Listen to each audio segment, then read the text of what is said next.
Hello everyone, welcome to VK classes. आज हम लोग क्लास 9th के सब्जेक्ट केमिस्ट्री से चैप्टर नंबर 3 जो कि आपका एटम्स एंड मॉलिक्यूल्स, उसको हम कंप्लीट करेंगे। इसको atoms and molecules chapter number 3 जो है आपका केमिस्ट्री का, उसको हम कंप्लीट आज वन शॉट में कंप्लीट एनसीईआरटी कवर करेंगे आपकी क्लास 9th की।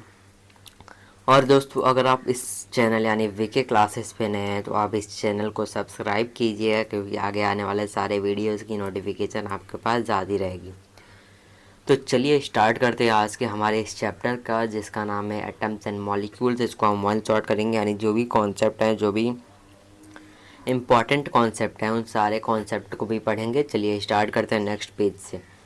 आपके चैप्टर की नाम है एटम्स एंड मॉलिक्यूल्स। चैप्टर का क्या नाम है? चैप्टर का नाम है एटम्स एंड मॉलिक्यूल्स। तो पहले हम समझेंगे कि क्या हिस्ट्री है हमारे इस एटम्स की क्या क्या हिस्ट्री है। तो इसके हिस्ट्री में आपका क्या आता है दोस्तों? पहले साइंटिस्ट कौन आते हैं? पहले साइंटिस्ट आपके आते हैं क्या?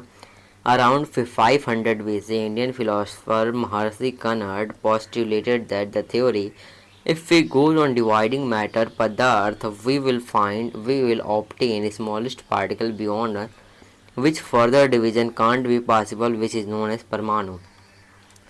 500 BC के पास जो इंडियन फिलोसफर महर्षि कनर्ड थे, उन्होंने एक पोस्टुलेट दिया। क्या था वो पोस्टुलेट? कि जो मैटर है, यानी जिसको हम हिंदी भाषा में बोलते हैं पदार्थ, हम मैटर को छोटे पार्टिकल्स में क्या करते हैं और फर्दर डिवीज़न नहीं कर सकते। हम मैटर्स का अलग अलग छोटे पार्टिकल्स में फर्दर डिवीज़न नहीं कर सकते हैं जब उसका फाइनल स्टेट आ जाएगा, जिसको हम बोलते हैं परमाणु, जिसको हम इंग्लिश में क्या बोलते हैं? एटम्स। क्या बोलते हैं? एटम्स।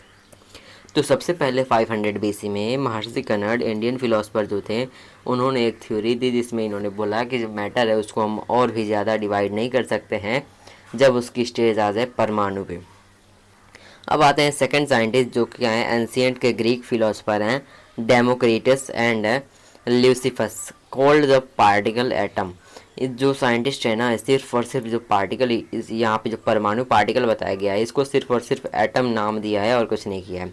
नेक्स्ट आते हैं एंटोनी एल लवॉइजियर। इन्होंने क्या किया था? केमिकल साइंस का फाउंडेशन किया था। क्या दोस्तों? केमिकल साइंस का फाउंडेशन इन्होंने रचा था। और क्या किया था? दो इम्पॉर्टेंट लॉ भी दिए थे केमिकल कॉम्बिनेशन के। किसके दो इम्पॉर्टेंट लॉ दिए थे? केमिकल कॉम्बिनेशन के दो इम्पॉर्टेंट लॉ दिए थे एंटोनी एल लवॉइजर ने।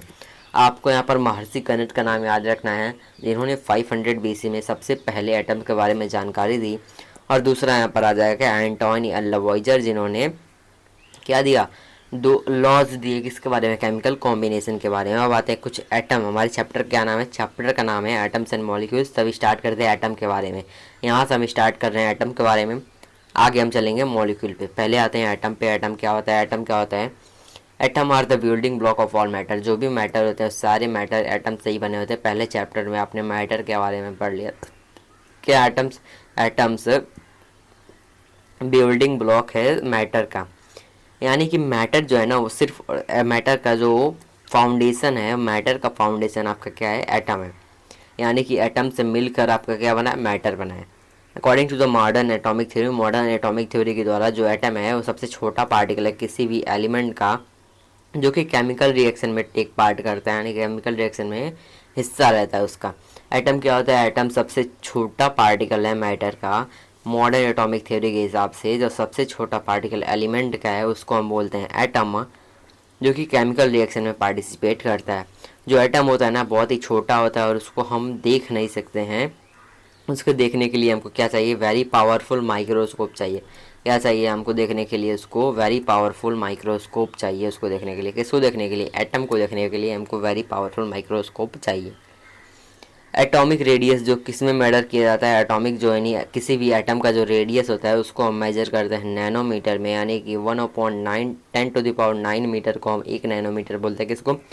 1/10⁹ मीटर को हम 1 नैनोमीटर बोलते हैं, और 1 मीटर को 10⁹ नैनोमीटर बोलते हैं। आप इसको लर्न कर सकते हैं, वैसे सिलेबस में नहीं है तो आप उसको देख सकते हैं एक बार। अब आते हैं नेक्स्ट, जो कि क्या है? लॉज ऑफ केमिकल कॉम्बिनेशन, दो लॉ दिए गए थे। पहला है law of conservation of mass, दूसरा आपका क्या है, लॉ ऑफ कांस्टेंट प्रोपोर्शन। यही दो लॉ दिए थे। आइए अब इसको भी स्टार्ट करते हैं।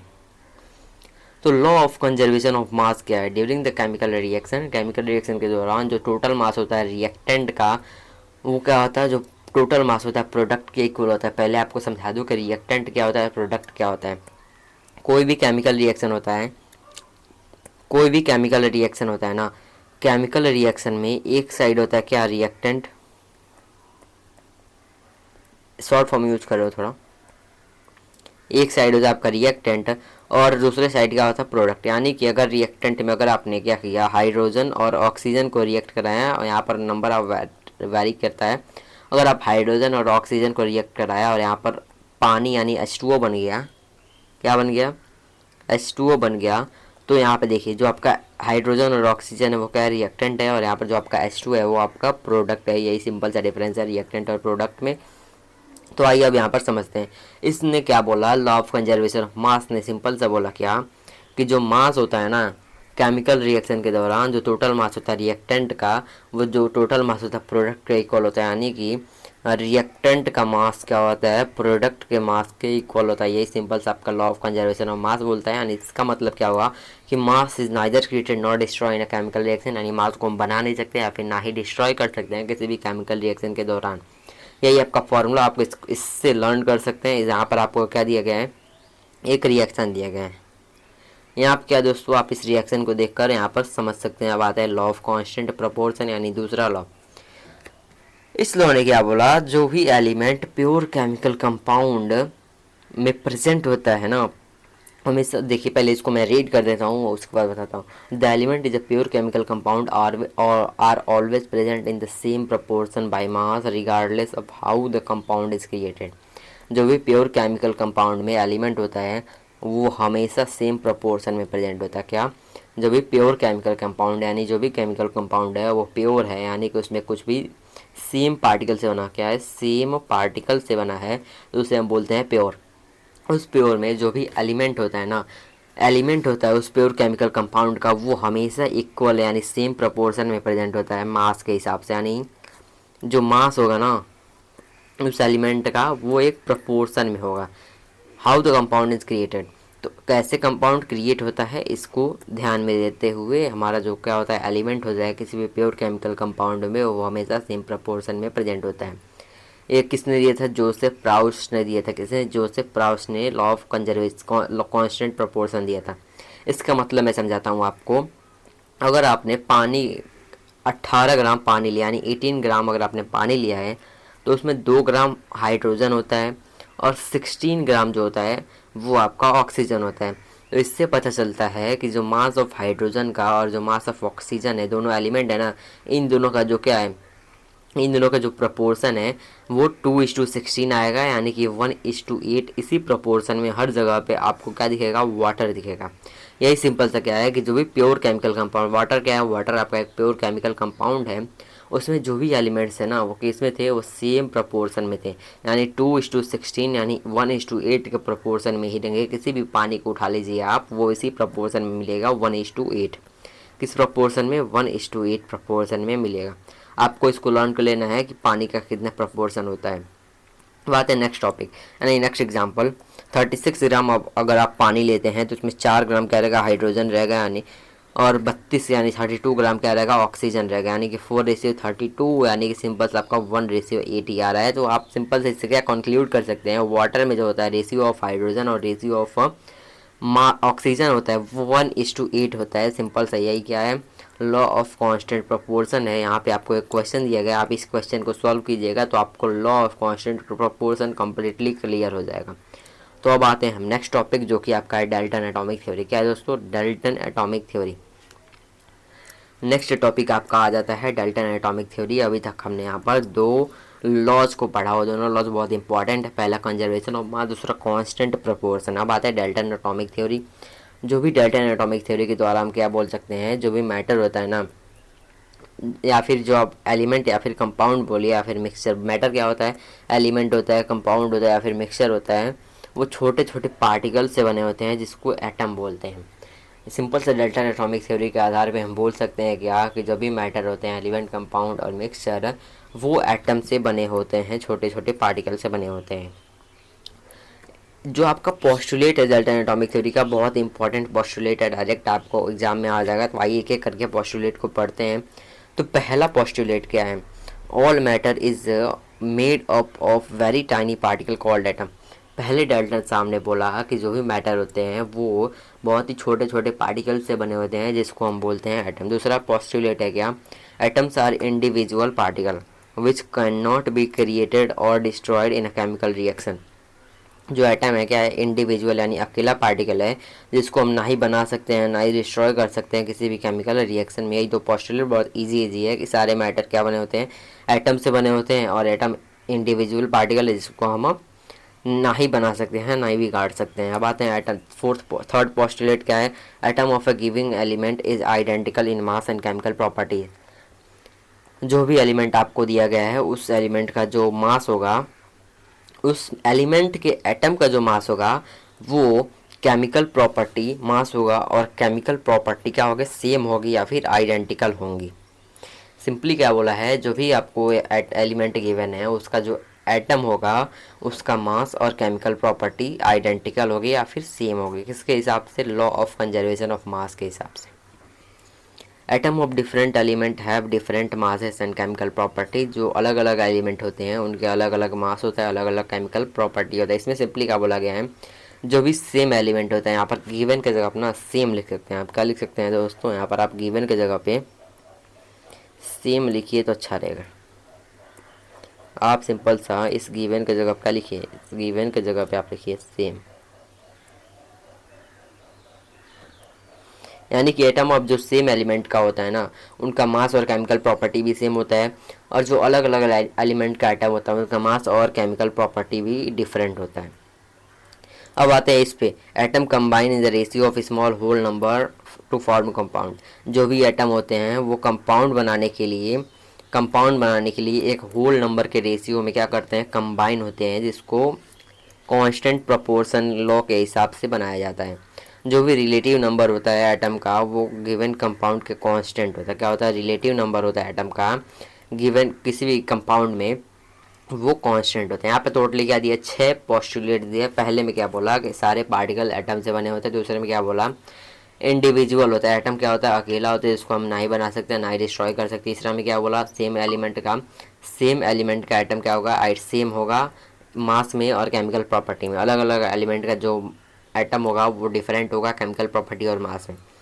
एटम हमेशा कंबाइन करते हैं होल नंबर में कंपाउंड बनाने के लिए। जो रिलेटिव नंबर होता है वो हमेशा कांस्टेंट होता है किसी भी कंपाउंड में। इनके कुछ ड्रॉबैक थे। क्या थे? ड्रॉबैक थे, यानी कि जो डाल्टन ने बताया उसमें कुछ खराबी थी यानी कमी थी।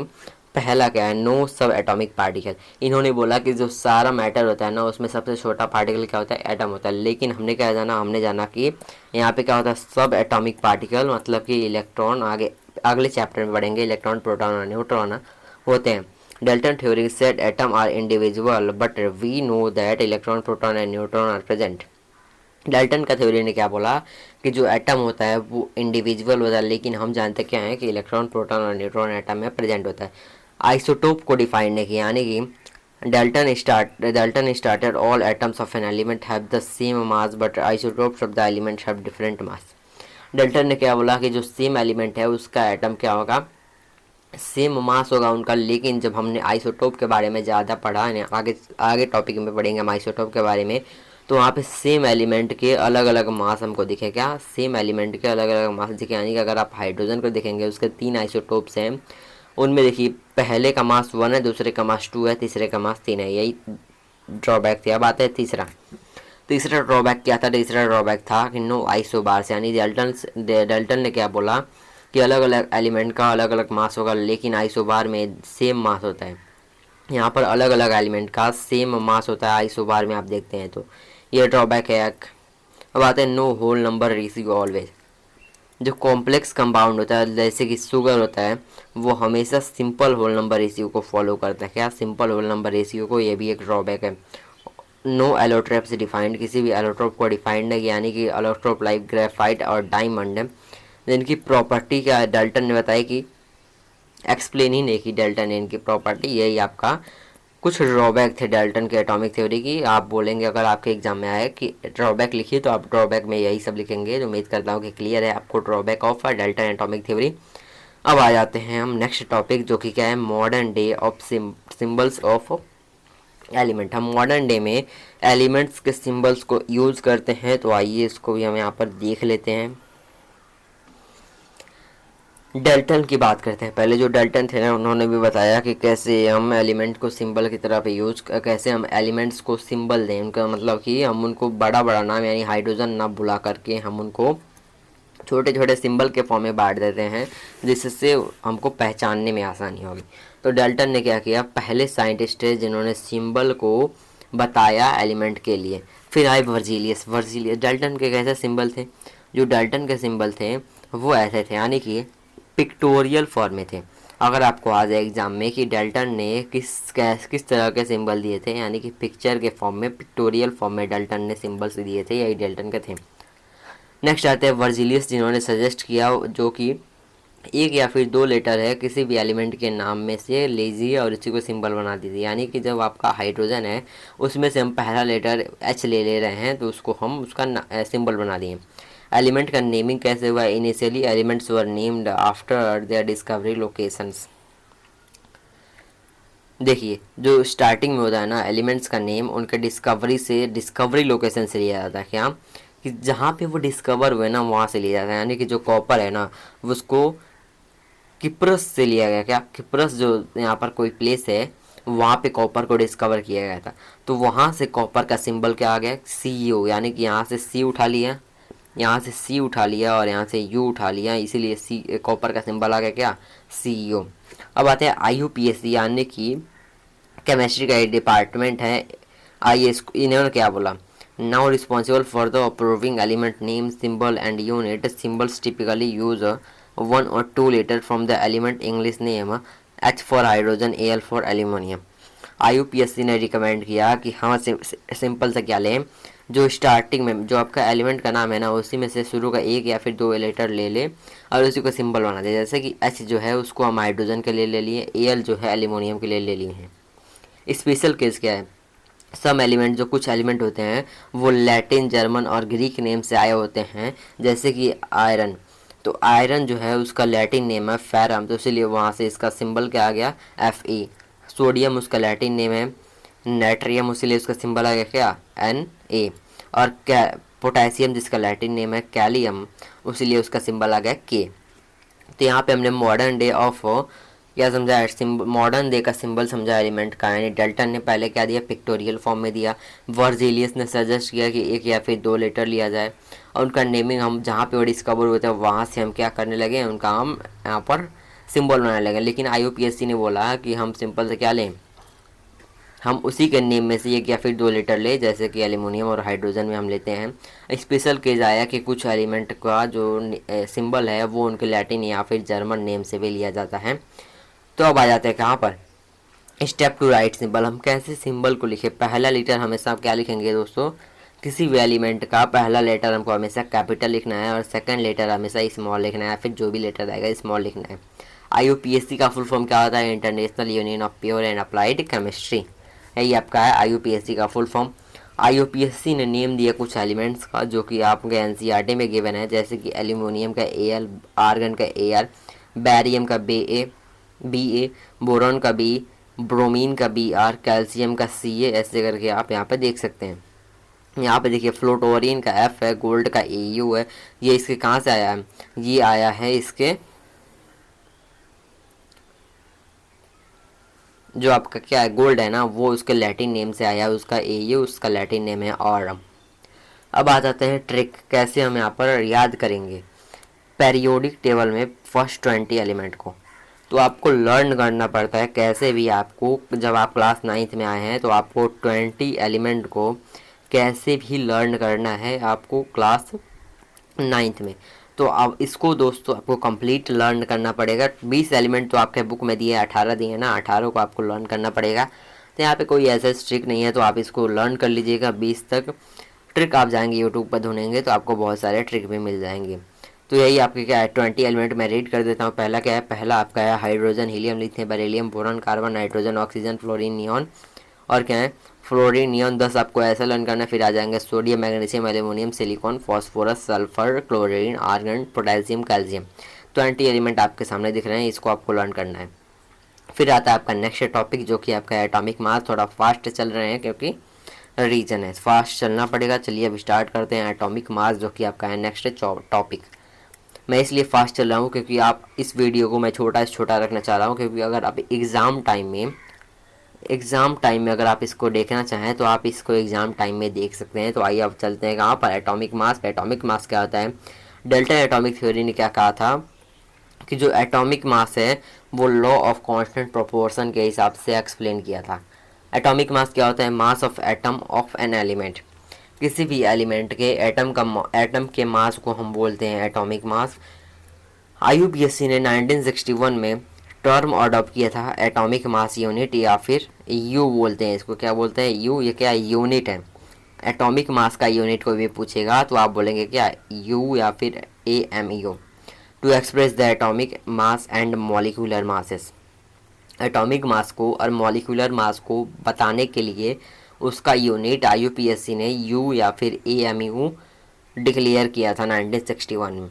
फर्स्ट एटॉमिक मास यूनिट यानी एक एटम के मास यूनिट कितना होगा, एक एटम का mass unit 1/12 mass of the carbon 12 atom. इसको आपको समझना पड़ेगा। अगर आपको 1 AMU निकालना है, क्या अगर आपको 1 AMU निकालना है, 1 AMU, तो आप 1 AMU निकालेंगे ना तो कार्बन के हिसाब से निकालेंगे। जो कार्बन का है 12 आइसोटोप है उसके हिसाब से निकालेंगे। तो कार्बन का 12 13 11 12 13 तीन आइसोटोप है, सॉरी 12 13 और 14 तीन आइसोटोप है कार्बन के। तो इनके हिसाब से आपको एक एटॉमिक मास यूनिट को फाइंड करना है, यानी कि जितना भी फाइंड करना है ना तो आपको 1/12 कर देना है कार्बन के एटॉमिक मास से। जितना भी कार्बन 12 का एटॉमिक मास होगा उसको 1/12 कर देंगे तो आपको एक AMU निकलेगा। इस फॉर्मूले को आपको याद रखना है क्या कि 1 AMU is equal to 1/12 of the carbon atom, यानी कि 1/12 इजिकल टू कितना होगा आप यहाँ पे देख सकते हैं। इसी को आप यहाँ पर फाइंड कीजिएगा, इतना आपको ने यहाँ पर फाइंड किया है तो आपको समझ आ गया होगा। एटॉमिक मास क्या होता है, एक बार रिवाइज करवाता हूँ। एटॉमिक मास किसी भी एलिमेंट के मास को, एलिमेंट के एटम के मास को हम बोलते हैं एटॉमिक मास। आईयूपीएससी ने 1916 में उसका यूनिट दिया था जिसको बोलते हैं एटॉमिक मास यूनिट। इसको हम यू से डिनोट करते हैं। 1 एटॉमिक मास यूनिट आपका क्या होता है, कार्बन के 12 आइसोटोप के 1/12 के इक्वल होता है। Example, hydrogen atom have the mass of 1 U और 1.673 इंटू 10⁻⁻24 ग्राम्स। जो हाइड्रोजन है उसका मास क्या है 1 U। जब आप इसको कार्बन के 1/12 से डिवाइड करेंगे ना तो आपको यहाँ पर आ जाएगा क्या 1 U हाइड्रोजन का मास। ऐसे क्या करते हैं हम यहाँ पर मास को भी फाइंड करते हैं। तो आते हैं एटॉमिक मास के बारे में कुछ और समझते हैं। The carbon 12 atom have been given an atomic mass of exactly 12 atomic mass unit. Previously, atomic mass unit were abbreviated as AMU, but now they are represented by the letter U. Therefore, a carbon 12 atoms atomic mass is exactly 12 U. तो आइए अब समझते हैं क्या, जो भी carbon 12 का atom होता है वो एटॉमिक मास के लिए दिया गया था जो कि 12 एटॉमिक मास होता है। जो कार्बन 12 का एटम होता है उसका एटॉमिक मास कितना होता है, उसका एटॉमिक मास होता है 12 एटॉमिक मास यूनिट। पहले क्या बोला जाता था, पहले इसको AMU के नाम से डिनोट किया जाता है, लेकिन अब किससे, अब U लेटर से डिनोट किया जाता है। तो कार्बन 12 जो एटम है उसका एटॉमिक मास यूनिट आपका आ जाएगा क्या 12, उसका क्या एटॉमिक मास है। कार्बन 12 का अगर कोई भी पूछे कार्बन 12 एटम का कितना मास है तो उसको सिंपली बोलेंगे क्या 12 U। सिंस तब क्या होगा, जो कार्बन 12 का एटम है उसके पास एटॉमिक मास कितना है 12 एटॉमिक मास यूनिट का है उसके पास एटॉमिक मास है। तो एटॉमिक मास यूनिट को हम डिफाइन करते हैं कि 1/12 of the mass of carbon 12 atom, किससे 1/12 of the mass of carbon 12 atom, 1/12 of the mass of carbon 12 atom. ऐसे क्या करते हैं हम यहाँ पर दोस्तों, एटॉमिक मास को फाइंड कर। एटॉमिक मास का फॉर्मूला क्या होता है, mass of one atom of an element, किसी भी एलिमेंट का एक एटम का मास को हम ऊपर रखेंगे, नीचे हम यहाँ पे क्या रखेंगे 1/12 of the mass of carbon 12 atom, और डिवाइड कर देंगे तो आपको यहाँ पर एटॉमिक मास यहाँ पर फाइंड हो जाएगा। एटॉमिक मास कुछ एलिमेंट्स के देख लेते हैं। हाइड्रोजन का क्या होता है, हाइड्रोजन का आपका 1 होता है, कार्बन का 12 होता है, नाइट्रोजन का 14 होता है, ऑक्सीजन का 16 होता है, सोडियम का 23 होता है, मैग्नीशियम का 24 होता है, सल्फर का 32 होता है, क्लोरीन का 35.5 होता है, कैल्शियम का 40 होता है। अब आते हैं एटॉमिक एग्जिस्टेंस, कैसे एटम एग्जिस्ट करते हैं, यहाँ पर आइए इसको समझते हैं। Most element atoms are highly reactive and do not exist freely. ज़्यादा से ज़्यादा एलिमेंट में एटम क्या होते हैं, ज़्यादा से ज़्यादा रिएक्टिव होते हैं, इसीलिए क्या होते हैं यहाँ पर फ्रीली एग्जिस्ट नहीं कर पाते हैं। जैसे कि नोबल गैस क्या है, helium, neon, argon, krypton, xenon, radon, ये आपके नोबल गैस हैं। इनको केमिकली हम बोलते हैं क्या, इनर्ट, और क्या बोलते हैं सिंगल एटम के फॉर्म में एग्जिस्ट कर सकते हैं। यही कौन, आपसे कोई पूछेगा कि कौन सा ऐसा गैस है जो कि सिंगल एटम के फॉर्म में यानी सिंगल एग्जिस्ट कर सकता है बिना किसी से बॉन्ड बनाए, तो वह क्या है आपका noble gas. Atom of the other element combine together to form the molecule और आयन। जो भी और एलिमेंट्स के जो एटम हैं वो एक साथ कंबाइन करते हैं, क्योंकि उनको चाहिए क्या, नोबल गैस की जैसे स्टेबिलिटी, तो उसी स्टेबिलिटी के लिए ये कंबाइन करते हैं और मॉलिक्यूल्स या फिर आयन बनाते हैं। तो एटम का आयन क्या होता है, आयन इलेक्ट्रिकली चार्ज होता है, और मॉलिक्यूल क्या होता है, इलेक्ट्रिकली न्यूट्रल होता है। कोई भी पूछेगा आयन क्या होता है, आयन इलेक्ट्रिकली चार्ज होता है और मॉलिक्यूल इलेक्ट्रिकली न्यूट्रल होता है। तो यहाँ पर एटम एग्जिस्ट, हमने क्या समझा, एटम एग्जिस्ट करता है। एटम के हाई रिएक्टिव होने के कारण वो फ्रीली एग्जिस्ट नहीं कर पाता, लेकिन कुछ ऐसे गैस हैं जैसे नोबल गैस, उनके एटम फ्रीली एग्जिस्ट कर लेते हैं क्योंकि वो पहले से क्या स्टेबल हैं। तो सारे एलिमेंट के एटम चाहते हैं कि वो भी क्या हो, स्टेबल हो, तो इसलिए वो क्या बनाते हैं, इसलिए वो बनाते हैं मॉलिक्यूल्स या फिर आयन। आयन क्या होते हैं, आयन इलेक्ट्रिकली चार्ज होते हैं और मॉलिक्यूल इलेक्ट्रिकली न्यूट्रल होते हैं। अब नेक्स्ट टॉपिक आपका आता है आयंस के बारे में पढ़ना है। किसके बारे में पढ़ना है, आयंस के बारे में पढ़ना है। तो आइए इसके बारे में पढ़ते हैं कि आयंस क्या होता है। An ion may be defined as the atom और group of atom having positive और नेगेटिव चार्ज। आयन को हम डिफाइन कर सकते हैं कि वो एटम या फिर ग्रुप ऑफ एटम है जिसके पास पॉजिटिव या फिर नेगेटिव चार्ज है। और जब पॉजिटिव चार्ज होता है तो उसको हम डिनोट करते हैं कैटायन से, और जब निगेटिव चार्ज होता है तो उसको हम बोलते हैं एनायन। यानी जो पॉजिटिव चार्ज होते हैं जैसे कि सोडियम, पोटेशियम, कैल्शियम, एल्यूमिनियम, ये क्या होते हैं, कैटायंस होते हैं। और यहाँ पर एनायन क्या होते हैं, क्लोरीन हो गया, सल्फर हो गया, सल्फेट हो गया, हाइड्रोक्साइड हो गया, इन सब के आयन क्या होते हैं, एनायन होते हैं। अब आते हैं दो टाइप के आयन होते हैं, पहला क्या सिंपल आयन, दूसरा क्या होता है कंपाउंड आयन। सिंपल आयन क्या होता है, जैसे कि मैग्नीशियम आयन हो गया, सोडियम आयन हो गया, क्लोरीन आयन हो गया, ये सब सिंपल आयन होते हैं। लेकिन कंपाउंड आयन क्या होता है, अमोनियम आयन हो गया यानी कि NH4+ आयन हो गया, कार्बोनेट आयन हो गया, क्या होते हैं कंपाउंड के आयन होते हैं, ऐसे आयन को बोलते हैं कंपाउंड आयन। तो अब क्या पढ़ना है हमको, अब हमको पढ़ना है नेम और सिंबल ऑफ सम आयन। कुछ आयंस के सिंबल्स को और नेम को पढ़ना है, और उनके वैलेंसी को छोड़ दीजिए आप, वैलेंसी आप समझिएगा, बाद में आपको समझाऊंगा वैलेंसी, यानी नेक्स्ट टॉपिक जो बाद में आएगा उसको हम समझेंगे वैलेंसी के फॉर्म में। पहले ये इनको आपको लर्न करना पड़ेगा कुछ आयन से, जैसे कि सोडियम का Na+, पोटेशियम का K+। आपको इनके ऊपर का चार्ज भी याद रखना है कि प्लस का चार्ज किस पे होता है, माइनस का चार्ज किस पे होता है। यहाँ पर आयन है, यहाँ पर मेटल नॉन मेटल के आयन है, यहाँ पर पॉली एटॉमिक आयन है। इन तीनों को आपको लर्न कर लीजिएगा क्योंकि इसमें से क्वेश्चंस आते हैं। तो अब चलिए हम चलते हैं नेक्स्ट टॉपिक। पहले इसको मैं आपको एक बार रिवाइज करा देता हूँ, यानी कि सोडियम का आयन, यहाँ पर आपको इनका सिंबल लर्न कर लेना है, मैग्नीशियम का लर्न कर लेना है, एल्यूमिनियम का, ऐसे करके आपको सारा लर्न करना है। ये देखिए ये वाला और ये वाला बहुत ही इंपॉर्टेंट है, इन दोनों को भी आपको लर्न करना है, तो आप इसको अपने नोट्स में बना लीजिएगा। अब चलते हैं मॉलिक्यूल्स पे, यानी कि हमने अभी तक एटम का टॉपिक कर लिया ख़त्म, अब आते हैं मॉलिक्यूल्स पे। क्या होते हैं मॉलिक्यूल्स, इसको समझते हैं। मॉलिक्यूल क्या होता है, मॉलिक्यूल ग्रुप और 2 और मोर एटम्स, यानी एक या फिर एक से ज़्यादा एटम्स का ग्रुप होता है जो कि केमिकल रूप से बॉन्ड बनाता है बाय अट्रैक्टिव फोर्स के द्वारा। It is the simplest particle of an element, किसी भी एलिमेंट या फिर कंपाउंड का सबसे सिंपलेस्ट पार्टिकल क्या है, स्मॉलेस्ट पार्टिकल क्या है, आपका मॉलिक्यूल है, जो कि इंडिपेंडेंटली एग्जिस्ट करता है और जो भी उसका उस प्रॉपर्टी होता है उस सब्सटेंस का, उसको एग्जिबिट कर देता है। मॉलिक्यूल कैसे फॉर्म होता है किसी भी एलिमेंट का? बाय सेम और different element. Molecule can be form by the atom of A same और डिफरेंट एलिमेंट। किसी भी सेम एटम से भी मॉलिक्यूल बन सकता है, अलग अलग एलिमेंट्स के एटम से भी मॉलिक्यूल बन सकता है।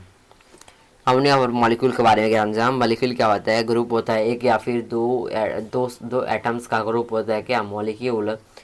मॉलिक्यूल स्मॉलेस्ट पार्टिकल होता है किसी भी एलिमेंट या फिर कंपाउंड का, जो कि इंडिपेंडेंट रूप से एग्जिस्ट कर सकता है। मॉलिक्यूल को हम फॉर्म कर सकते हैं, सेम एटम का भी मॉलिक्यूल बन सकता है और डिफरेंट एटम का भी मॉलिक्यूल बन सकता है। बात आते हैं मॉलिक्यूल ऑफ अ कंपाउंड। किसी भी कंपाउंड का मॉलिक्यूल कैसे बनेगा? The molecule of a compound consist of 2 और मोर atom of different element combined together at a definite proportion by mass to form a compound that can exist freely। किसी भी compound का molecule दो या फिर दो से ज़्यादा एटम होते हैं उसके अंदर, जो कि अलग अलग एलिमेंट कंबाइन करते हैं एक साथ एक सिंगल यानी डेफिनेट प्रोपोर्शन में मास से बाई मास। क्या बनाने के लिए? कंपाउंड बनाने के लिए, फ्रीली कंपाउंड बनाने के लिए, जो कि एग्जिस्ट करता है फ्रीली। उस कंपाउंड को बनाने के लिए हम यहाँ पर क्या करते हैं? मॉलिक्यूल ऑफ कंपाउंड, इसी को हम कहते हैं। मॉलिक्यूल ऑफ कंपाउंड क्या होता है? मॉलिक्यूल ऑफ कंपाउंड दो या फिर दो से ज़्यादा एटम अलग अलग एलिमेंट का प्रेजेंट होता है, जो कि कंबाइन करता है एक साथ एक डेफिनेट प्रोपोर्शन में मास से। अब यहाँ पर आते हैं कुछ कंपाउंड, यानी H2O क्या है? कंपाउंड है। कंबाइनिंग एलिमेंट क्या है? इसमें कंबाइनिंग एलिमेंट है हाइड्रोजन और ऑक्सीजन। रेशियो क्या है? 1:8। अमोनिया का आप देख सकते हैं यहाँ पर, कार्बन डाइऑक्साइड का देख सकते हैं। यहाँ पर क्या होता है? कुछ मॉलिक्यूल होते हैं कंपाउंड के। अब आते हैं नेक्स्ट टॉपिक, जो कि आपका है एटॉमिसिटी। क्या है? Atomicity is our next topic. Atomicity क्या होता है? Atomicity refer to the number of atom present in a single molecule of an element, substance और कंपाउंड। एटॉमिसिटी का मतलब क्या होता है? कितना एटम प्रेजेंट है आपके एक एलिमेंट में या फिर कंपाउंड में, इसी को बोलते हैं हम क्या? एटॉमिसिटी। यानी जितना भी एटम प्रेजेंट होगा आपके एलिमेंट या फिर कंपाउंड में, उसको हम बोलेंगे उसका एटॉमिसिटी। इसके हिसाब से आपके एटम क्या डिवाइडेड है? पहला आपका मोनो एटॉमिक यानी कि एक एटम प्रेजेंट होगा, डाई एटॉमिक यानी कि दो एटम प्रेजेंट होगा, ट्राई एटॉमिक यानी तीन एटम, पॉली एटॉमिक यानी कि ज़्यादा एटम प्रेजेंट होंगे, तीन से ज़्यादा एटम। और जनरली मेटल्स क्या होते हैं? Mono atomic. जो भी मेटल्स होते हैं क्या होते हैं? मोनो एटॉमिक होते हैं। चार टाइप की क्या होते हैं आपके एटॉमिसिटी से डिवाइड होते हैं यहाँ पर एटम। तो अब इसको आपको लर्न करना है कि इसको मोनो एटॉमिक का एटॉमिसिटी अगर 1 होगा, मोनो एटॉमिक का एटॉमिसिटी क्या होता है? 1 होता है, यानी कि एक ही होता है। इसमें आ जाएंगे आपके नोबल गैसेस, मेटल आ जाएंगे और यहाँ पर कार्बन आ जाएगा। इसमें मोनो एटॉमिक में क्या आ जाएगा? नोबल गैसेस आ जाएंगे, मेटल्स आ जाएंगे और कार्बन आ जाएंगे आपके मोनो एटॉमिक में। डाई एटॉमिक में क्या आ जाएगा? हाइड्रोजन आ जाएगा, ऑक्सीजन आ जाएगा, क्लोरीन आ जाएगा, फ्लोरीन आ जाएगा, नाइट्रोजन आ जाएगा। ये सब आपके आ जाएंगे किसमें? डाई एटॉमिक में। ट्राई एटॉमिक में क्या आ जाएगा? ओजोन आपका क्या आ जाएगा दोस्तों? ट्राई एटॉमिक हो जाएगा। टेट्रा एटॉमिक या फिर पॉली एटॉमिक क्या हो जाएगा? फॉस्फोरस हो गया, सल्फर हो गया, फ्लोरिनस हो गया, सारे आपके ट्राई एटॉमिक या फिर पॉली एटॉमिक होते हैं। अब आते हैं मॉलिक्यूल ऑफ अ कंपाउंड है, यानी किसी भी कंपाउंड का मॉलिक्यूल, यानी कि अगर हाइड्रोजन क्लोराइड है या फिर HCl, हाइड्रोजन क्लोराइड या फिर HCl है, इसमें क्या होता है? इसमें कंबाइनिंग एलिमेंट होता है हाइड्रोजन और क्लोरीन। इस क्या होता है? ये एक टाइप का डाई एटॉमिक होता है, यानी कि आप देख सकते हैं इसमें हाइड्रोजन है और क्लोरीन है, यानी कि इसमें दो एटम प्रेजेंट है, इसलिए क्या है? डाई एटॉमिक है। इसका रेशियो क्या होता है? 1:35.5। वाटर का आप जानते हैं 1:8। कंबाइनिंग जानते ही हैं आप। अमोनिया का भी जानते हैं, कार्बन डाइऑक्साइड। आप इसको लर्न कर लीजिएगा। मैं क्यों इसको बोल रहा हूँ लर्न करने के लिए? क्योंकि एग्जाम में क्वेश्चन आ सकते हैं, तो आपको इसको पता होना चाहिए। अब आता है नेक्स्ट टॉपिक, जो कि आपका है मॉलिक्यूलर मास। क्या है दोस्तों? Molecular mass. नेक्स्ट टॉपिक आपका है molecular mass. It is the sum of atomic masses. जितने भी एटॉमिक मास होते हैं ना, उनको अगर हम सम करते हैं या फिर ऐड करते हैं सारे एटम्स का, आइए पहले आपको बता देता हूँ क्या। It is the sum of atomic masses of all atom in a molecule of that substance. किसी भी सब्सटेंस के अगर एटॉमिक मासेस को हम ऐड कर दें, कोई भी सब्सटेंस आपका अगर इसमें सारे एटम के एटॉमिक मास को अगर हम ऐड कर दें, तो हमारा क्या बन जाता है? तो आपका बन जाता है मॉलिक्यूलर मास। यानी कि अगर हम यहाँ पर वाटर की मॉलिक्यूलर मास निकालेंगे, तो दो एटॉमिक मास, यानी हाइड्रोजन का यहाँ पे क्या होता है? दो एटॉमिक मास होता है, और यहाँ पर ऑक्सीजन के एक एटॉमिक मास होता है। तो इससे क्या बनता है? हमारा मॉलिक्यूलर मास ऑफ हाइड्रोजन क्या आ जाएगा? 2 × 1 + 1 × 16 जो कि क्या होता है, इसको हम क्या कर देंगे, ऐड कर देंगे, यानी कि दोनों का जो एटॉमिक मास है, उन दोनों के एटॉमिक मास को अगर हम ऐड कर देंगे तो उसका मॉलिक्यूलर मास आ जाएगा। नेक्स्ट आता है आपका क्या, नेक्स्ट आपका आ जाता है फार्मूला यूनिट मास। क्या आता है दोस्तों, formula unit mass. It the sum of the atomic mass of ions and atoms present in a formula of a compound. ये जितने भी एटॉमिक मास किसी भी आयंस के या फिर एटम के किसी भी कंपाउंड के फार्मूले में अगर प्रेजेंट है तो उसको अगर हम जोड़ देंगे तो आपका यहाँ पर आ जाएगा क्या, फार्मूला यूनिट मास। यानी कि अगर आप एग्जांपल में रहे सोडियम क्लोराइड या फिर NaCl, इसका मास आपका इतना होता है 23 होता है, और इसका मास होता है क्या, क्लोरीन का 35.5।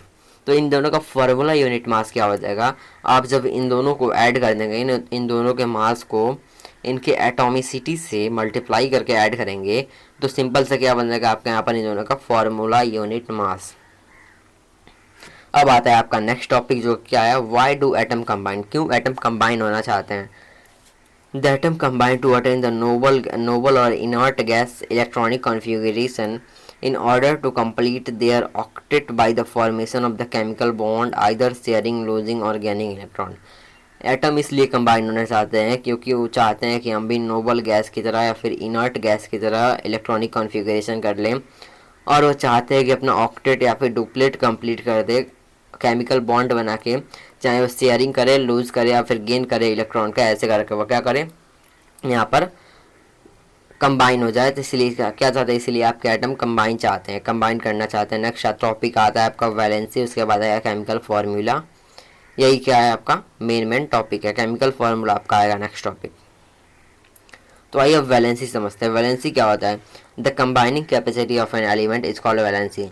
जो भी कैपेसिटी कंबाइन होने का किसी भी एलिमेंट का होता है उसे हम बोलते हैं valency. It's so how many atoms of other element one atom of an element can combine with. ये क्या दर्शाता है, दर्शाता है कि जो अलग अलग एलिमेंट एंड डिफरेंट एलिमेंट हैं वो एक एटम किसी भी एलिमेंट से कंबाइन कर देते हैं, किससे, एक एटम से।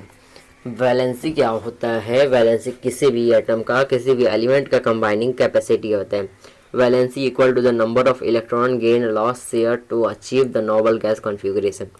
वैलेंसी किसके इक्वल होता है, किसी भी चीज़ का अगर आपको वैलेंसी निकालने के लिए कहा जाए तो वैलेंसी क्या होता है, वैलेंसी वो नंबर होता है जितना हो अगर इलेक्ट्रॉन को लिया हो, जितना इलेक्ट्रॉन दिया हो या फिर जितना इलेक्ट्रॉन शेयर किया होगा, वही उसका क्या है, वैलेंसी है, नोबल गैस के कॉन्फ़िगरेशन को अटेन करने के लिए। एग्जाम्पल सोडियम, सोडियम का वैलेंसी होता है 1, क्योंकि ये सोडियम जो आपका है, सोडियम का इलेक्ट्रॉनिक कॉन्फ़िगरेशन करेंगे तो क्या आएगा आपका 2:8:1। सोडियम का इलेक्ट्रॉनिक कॉन्फ़िगरेशन आएगा। और जब क्लोरीन का करेंगे तो क्लोरीन का लास्ट में जो वैल्यू होगा क्या आ जाएगा, -1 आ जाएगा। तो दोनों के वैलेंसी क्या दिख रहा है, देखो दोस्तों दोनों का वैलेंसी आपके सामने दिख रहा है, यही देख सकते हैं दोनों का वैलेंसी क्या है, 1 है। आप सिंपल सा कैसे निकालेंगे, वैलेंसी निकालने के लिए आप सिंपल से लिखेंगे क्या, उसका आप लिखेंगे इलेक्ट्रॉनिक कॉन्फ़िगरेशन और उसका जो लास्ट वैल्यू होगा उसको आप सिंपली क्या ले लेंगे, उसका वैलेंसी। मैं आपको एक नेक्स्ट पेज में समझा देता हूँ कैसे आप वैलेंसी फाइंड करेंगे। आइए दोस्तों हम वैलेंसी फाइंड करते हैं। वैलेंसी फाइंड करने के लिए पहला केस आपका क्या आएगा, पहला केस आएगा मेटल में। अब मेटल में कैसे फाइंड करेंगे, मेटल यानी अगर आपका सोडियम है